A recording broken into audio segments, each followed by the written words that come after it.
आज रंग रंग आनंद रंग संगीत संग बाजे मृदंग मन में उमंग जन मन मलंग भीतर अभंग उत्सव तरंग।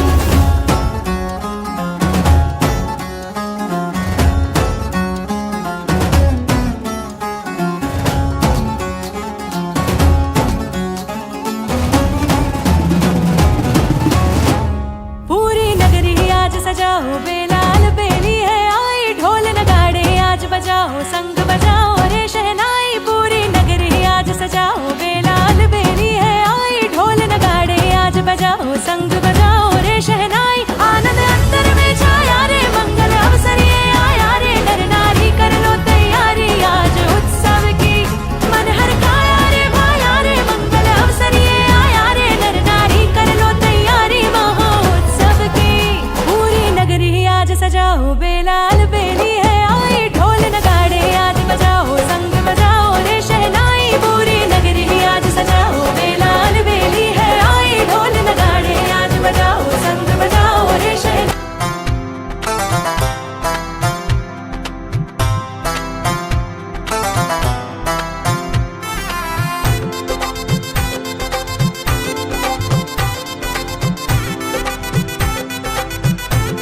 ओ बाबा सांगानेर वाला है मेरे जीवन का रखवाला। ओ मैंने सारी छोड़ी चिंताएं, वो चिंतामणि मेरा बाबा। गुरुवर सुधा सागर की कृपाएं यूं बरसती है, गुरु चरणों की रज पाने को हस्ती भी तरसती है। मुझे कितने ही कष्टों से प्रभु तुमने निकाला है। ओ बाबा सांगानेर वाला है, मुझे जिसने संभाला है। आदिनाथ का दर्शन पाके गुरु सुधा को मन में जाके, धन्य हुआ मेरा ये जीवन सुमिरन से मेरे ओ भगवन। छोड़ के सारी दुनियादारी आए हैं हम शरण तिहारी, हमरी भी विनती सुन लीजिए एक नजर हम पर भी कीजिए।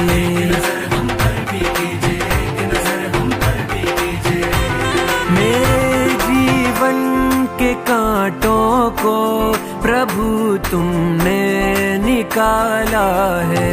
ओ बाबा सांगानेर वाला है, मुझे जिसने संभाला है। ओ बाबा सांगानेर वाला है, मुझे जिसने संभाला है। ओ बाबा सांगानेर वाला है, मुझे जिसने संभाला है। ओ बाबा सांगानेर वाला है, मुझे जिसने संभाला है। ओ बाबा सांगानेर वाला है, मुझे जिसने संभाला है। ओ बाबा सांगानेर वाला है, मुझे जिसने संभाला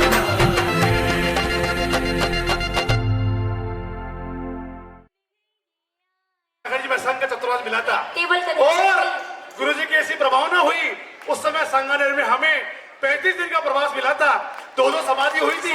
और गुरुदेव का ऐसा जबरदस्त यहाँ पे हमारा माहौल इतना अच्छा 2 समाधि हुई। उस समय ऐसी प्रभावना हुई कि आज हमारा पूरे सौभाग्य जगह है 2 दिन पूर्व कि गुरुदेव के चरण पूरे सांगानेर धरती में पधारे और उनके सानिध्य में 2 प्रोग्राम इतने शानदार हुए हैं। एक प्रोग्राम यहाँ बाबा के दरबार में आदिनाथ जयंती महोत्सव की रथ यात्रा वो सारा कार्यक्रम हुआ और एक हमारे गोदिकान के मंदिर में बीज बचता हुई।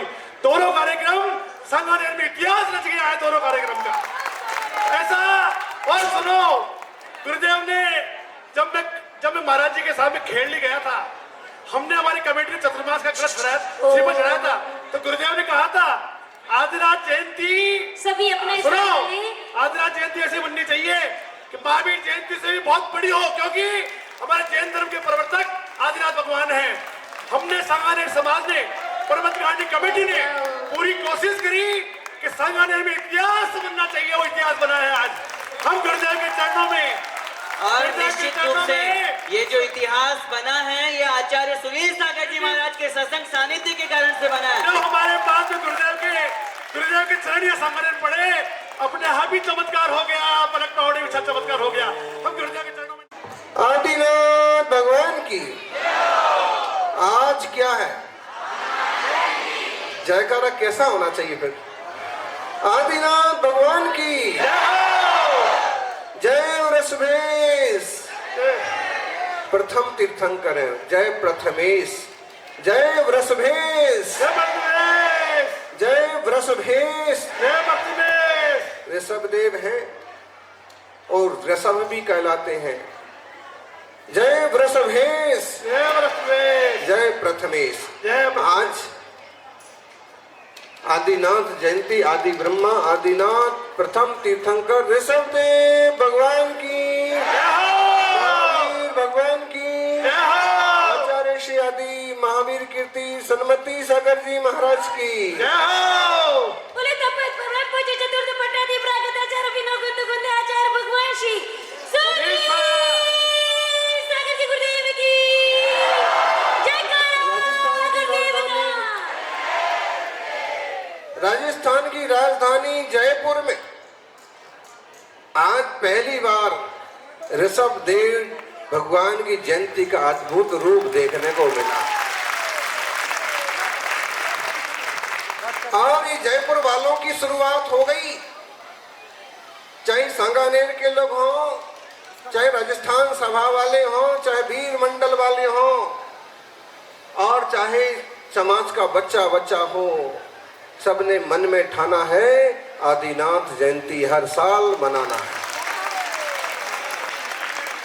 और आदिनाथ जयंती तो सिर्फ झांकी है, महावीर जयंती तो अभी बाकी है।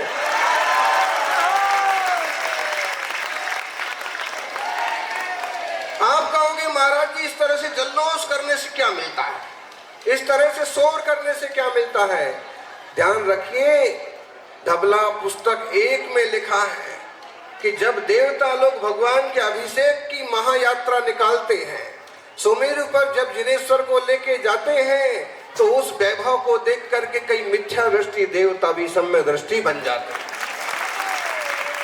जब तीर्थंकरों का ऐसा वैभव के साथ जुलूस निकलता है, आज थोड़ा सा भरोसा हुआ कि शास्त्रों में लिखा है कि 12,500 करोड़ के बाजे बजते होंगे।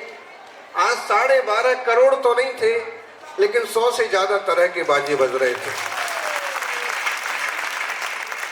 7 प्रकार की सेना होती है और तरह तरह के नृत्य गान होते हुए तीर्थंकरों की महायात्रा निकलती है, समोषण श्री विहार होता है। आज उसका एक छोटा सा नमूना हमको जयपुर की सांगानेर की धरती पर देखने को मिला। एक रथ देखा होगा, 2 रथ देखे होंगे, लेकिन पहली बार रथों के साथ श्री जी की पालकी भी 3-3। और ये शुरुआत है। गंगोत्री बहुत छोटी है, गंगा बनते बनते बहुत बड़ी हो जाती है। जब साल के पहली बार जब आदिनाथ जयंती का एक उत्सव पूर्वक, जो उत्साह पूर्वक आपने महोत्सव किया है, राजधानी के लेवल पर जब पहली बार ही इतना बढ़िया इसका रूप आया है, तो हर साल इसको इससे बढ़कर के रूप देने की कोशिश कीजिए। पता नहीं कितने लोग श्रद्धान करने लग जाएंगे कि हाँ ये सत्य है, जैन धर्म के पहले तीर्थंकर ऋषभ देव ही है। महावीर स्वामी आखिरी तीर्थंकर हैं, जिन शासन की मणियों की माला के अंतिम मणि महावीर स्वामी हैं। उनके पहले पार्श्वनाथ हैं, उनके पहले गिरनार से मोक्ष गए नेमिनाथ हैं, और सबसे पहले आदिनाथ भगवान की। और इस सांगानेर की धरती पर जहां अतिशयकारी आदिनाथ और 7 में से 4 जनालयों में मूल नायक आदिनाथ। जयपुर के 400 मंदिरों में आप ढूंढने जाओगे तो कम से कम 250 मंदिरों में आदिनाथ भगवान विराजे मिलेंगे। लेकिन जाओ तो देखो भाई, कुछ लोग हैं जो पंथ गिनते हैं, कुछ लोग जो है संत गिनते हैं, कुछ लोग जो है परंपराएं गिनते हैं, लेकिन मेरा मन कहता है कि सिर्फ वीतरागता की गिनती करो, उससे ही बेड़ा पार हो जाए। एक मंदिर में हम गए, दर्शन कर रहे थे, तभी एक सज्जन आए और कहने लगे, महाराज जी आप यहाँ दर्शन कर रहे हो, ये तो मुमुक्षु पंथियों का है। मैंने कहा कि ये कहां से पैदा हो गए, ये कौन है? दिगंबर जैनों में से ही तो है ना। और ये बोले कि वो ऐसे हैं वैसे हैं। हमने कहा कि तुम ऐसे और वैसे मत देखो, तुम तो भगवान की वीतरागता को देखो, बंधन करो और चलते बनो। हिसाब लगाते वाले हिसाब लगाते रहेंगे और पुण्य कमाने वाले पुण्य कमा करके भव के पार हो जाएंगे। उनकी शांत वीतरागता निहार हो तुम। ये क्यों गिनते हो कि मंदिर के बाहर क्या लिखा? हम सबको एक होने की जरूरत है। पंडित जी बैठे हैं, संगे शक्ति कलौ युगे, कल युग में संग में ही शक्ति। और हम तो ये कहेंगे कि जय कुमार जी, अरुण जी, शीतल जी, और वो जयपुर में जो उपक्रम ठान रखा है बच्चे को शिक्षित और संस्कारित करने का, इससे बड़ा काम और एक विद्वान क्या करता है?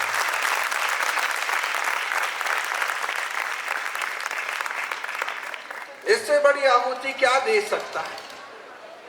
ऐसा सर्वस्व निछावर करने वाले विद्वान और जिनालय की सेवा में जीवन समर्पित करने वाले सेवक, ट्रस्टी जिन्हें कहते हैं,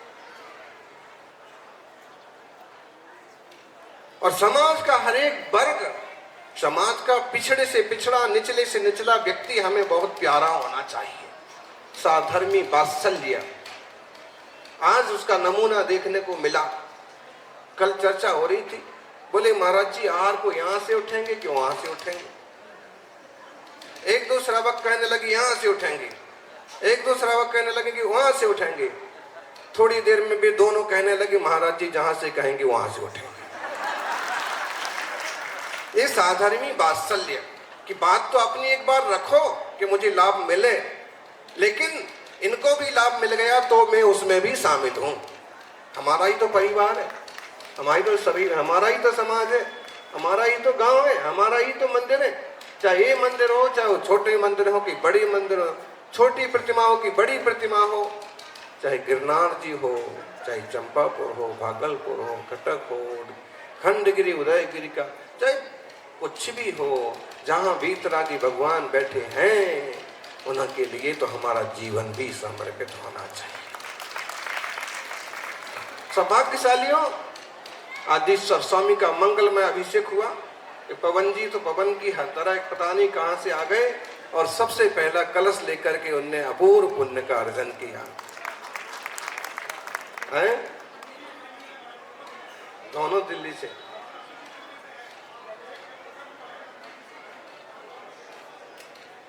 सौभाग्यशाली जो जीव होते हैं ना, अवसर पा लेते हैं।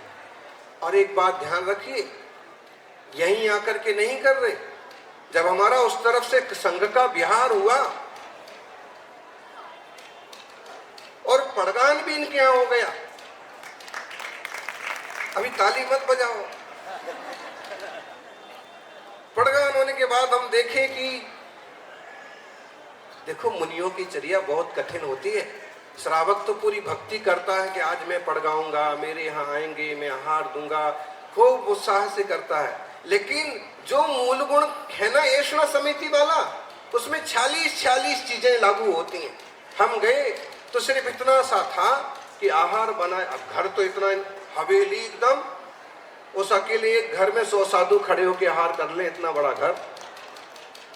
तो बनाया एक जगह था और उठा के रख लिया कि यहाँ से देने में सुविधा हो जाएगी। तो हमने स्थापित नाम का दोष मान लिया और निकल गए।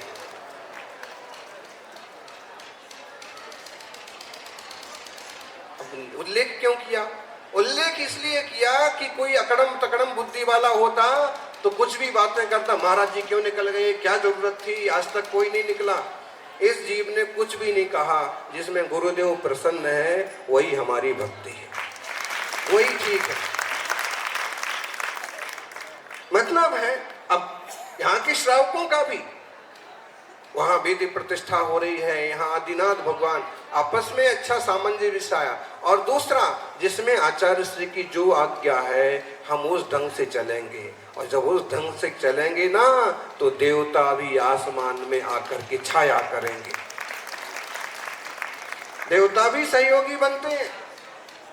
एक बात जरूर समझ के चलें कि हमारे ऊपर कोई ना कोई होना चाहिए, कोई कुशल व्यक्ति होना चाहिए, घर में कोई ना कोई एक पुरखा हो। अंततः हम दादी जी की बात मानेंगे, चाहे 4 भाई हो चाहे 14 पोते पोतियां हो, अंततः हम दादाजी की बात मानेंगे। उससे क्या होगा? उससे ये होगा कि फिजूल की तिकड़मबाजी उठापटक नहीं होगी।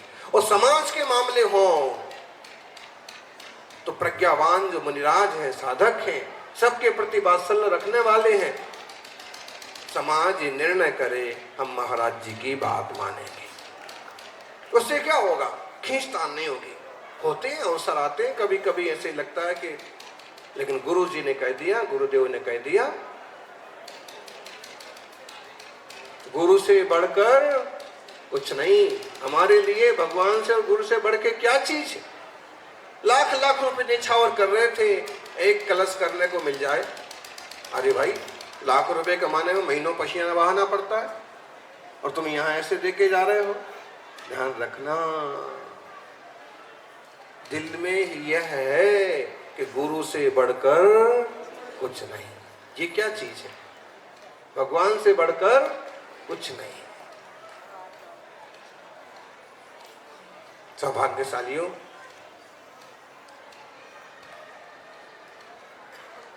देव शास्त्र गुरु की आसाधना ना हो, इस बात का ध्यान रखा जाए। रीति नीतियां सही ढंग से चलती रहें और आपस का प्रेम वात्सल्य बना रहे। आदिनाथ स्वामी देखो तो, हम सब तो केवल जन्म जयंती मना रहे। अच्छा, और क्या है आज? बोलो बोलो, कितने कल्याणक होते हैं भगवान के? कौन कौन से?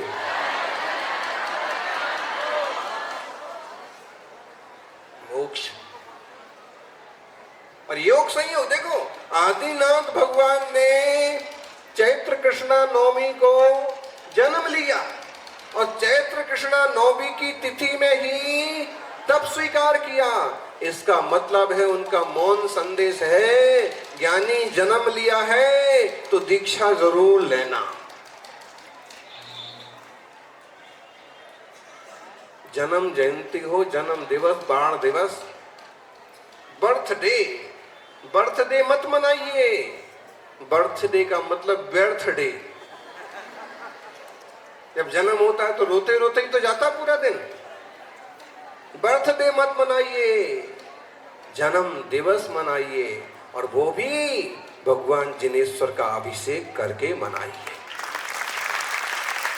मुनिराज की अंगुली में ग्रास रख के मनाइए, और दीपक जला करके, अगरबत्तियां बुझा करके नहीं। अगरबत्ती बोलते मोमबत्ती, मोमबत्तियां बुझा करके नहीं, दीपक जला करके कुल के दीपक बनने रहेंगे। बुझाने का मतलब तो जीवन में अंधकार लाना है। वैसे हम सीखना चाहें तो उसका अर्थ भी ये होता है कि बेटा तुम्हारे 20 साल बुझ गए, लेकिन हम बुझाएं नहीं। भक्ति का एक एक दीपक जलाएं। हम 20 के हो गए तो प्रभु के चरणों में 20 दीपांजलि अर्पित करें, 20 फल अर्पित करें, अभिषेक करने जाएं। ये सब देव भगवान का। कितना जीवन बीत गया गृहस्थी में है? बोलो ज्ञानियों, यहाँ तो पूरी ज्ञानियों की फौज बैठी है। 83 लाख पूर्व वर्ष। टोटल जीवन कितना है? 84 लाख पूर्व वर्ष। इतना बीतने के बाद सौधर्म को चिंता होने लगी कि तो एकदम मगन हो गए। 100 बेटे हैं, 101 बेटे। ऋषभदेव के कितने पुत्र थे? कितने बेटे थे? अच्छा, अब आप लोगों के यहाँ हाईएस्ट किसके यहाँ है?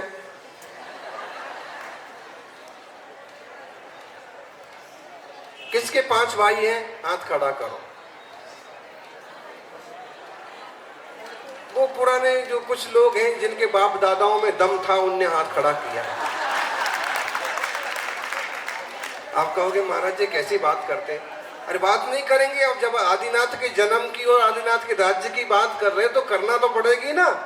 उनने तो 100 बेटे और 101 बेटे दिए और 2 प्रज्ञावान विदुषी पुत्रियां, और एक से बढ़ के एक भरत चक्रवर्ती बने तो बाहुबली भी कामदेव, वृषभ सेन भी गणधर, अनंत वीर्य, पहले मोक्षगामी विश्वकर्मा, वास्तु शिल्प का नाम लेकर के आज पूरे विश्व में पूजे जाते। प्रजापति, अनेक पुत्र हुए और पुत्रियां। ब्राह्मी लिपि आज किसके नाम से चलती है? कोई कितना भी कहो कि ब्रह्मा जी की लिपि, ब्रह्मा जी मान लो आदिनाथ, लेकिन वास्तव में ब्रह्मा जी की लिपि नहीं है। ब्रह्मा जी ने ब्राह्मी को सिखाई और ब्राह्मी के नाम से ब्राह्मी लिपि आज भी जगत विख्यात है। प्राकृत भाषा प्रकृति की भाषा, और ऋषभ देव से चली, तीर्थंकरों से चली, श्री राम के युग में रही, कृष्ण के युग में रही, महावीर के युग में रही और बाद में धीरे धीरे लुप्त हो गई। लेकिन ये सब चीजें हमें जीवंत करना होगी। सौभाग्यशालियों, ऋषभ देव ने इतना बड़ा परिवार बनाया और ऋषभ से ज्यादा पुत्र तो भरत चक्रवर्ती के थे। कितने थे? तो छोड़ो, हम बोल रहे थे तो लोगों को लगता था महाराज जो क्या पड़ी, अगर इतनी संख्या बढ़ाने की पड़ी है तो खुद कई को महाराज बन गए। हाँ, तरह तरह के लोग हैं। लेकिन परसों आपके यहाँ के विधायक बाल मुकुंद आचार्य और खुल करके बोले कि तुम्हारे धर्म का क्या होगा, तुम 2 हो, तुम्हारे यहाँ 1 हुआ और वही कहीं एक्सीडेंट में टपक गया, कहीं पागल निकल गया, कहीं भाग गया, कहीं अपहरण हो गया, बीच में मरमरा गया, तो तुम्हारा तो पूरा कुटुंब खत्म हो गया ना। कौन लेके चलेगा ये इतने बड़े बड़े विद्यालयों की जिनध्वजा? बोले परिवार बड़ा होना चाहिए। श्रावकों का परिवार, आदिनाथ भगवान का कितना बड़ा परिवार, उतना नहीं तो इस लायक तो हो कि एक बेटा अगर मुनिराज बन जाए तो दूसरा घर चलाने के काम आ जाए। एक बेटा अगर सेना में, पुलिस में, देश के लिए चला जाए तो दूसरा परिवार को संभाल पाए। आदिनाथ की शिक्षाएं सीधी सच्ची, ऋषि बनो या कृषि करो, कृषि करो या ऋषि बनो। देखो भाई, सबसे बढ़िया काम आचार्य आदि सागर जी, आचार्य शांति सागर जी, आचार्य विद्यानंद जी, आचार्य विद्यासागर जी, दक्षिण भारत के कई सारे जो बड़े बड़े आचार्य हुए ना, उनके घर में मूल काम क्या? खेती। अपार जीव दया के साथ साथ कृषि करना। और देखो आज भी दक्षिण भारत में कृषि को प्रधानता दी जाती है। बोले उत्तम खेती, मध्यम बान, जघन नौकरी, भीख निदान। नौकरी तो जघन्य है, मध्यम है व्यापार और उत्कृष्ट काम ऋषभ देव ने। उससे उनका मतलब ये था कि खेती करोगे तो खुद का भी पेट भरोगे और हजारों लोगों का भी तुम पेट भरोगे। तो खेती। और दूसरा, यह ऋषि बनो, ऋषि बन जाओ, मुनिराज बनो, तब करो भव के पार। 83 लाख वर्ष बीतने, पूर्व वर्ष बीतने के बाद भी जब वैराग्य ना हुआ तो इंद्र ने क्या किया? नीलांजना को। पूरी कहानी तो मालूम है ना। आदिनाथ भगवान का चरित्र किस किस को मालूम है? मैं 4 लोगों को मालूम है। आदिनाथ स्वामी का चरित्र मालूम नहीं है, कथा मालूम नहीं है? जिनसोइन स्वामी का महापुराण उठाओ। अरे भाई, तुम क्या पिक्चर देखते हो, क्या पिक्चर देखते हो? जैन शास्त्रों पर पिक्चर बनने लग जाए तो नकली बाहुबली जैसी पिक्चरें भी फेल हो जाएं।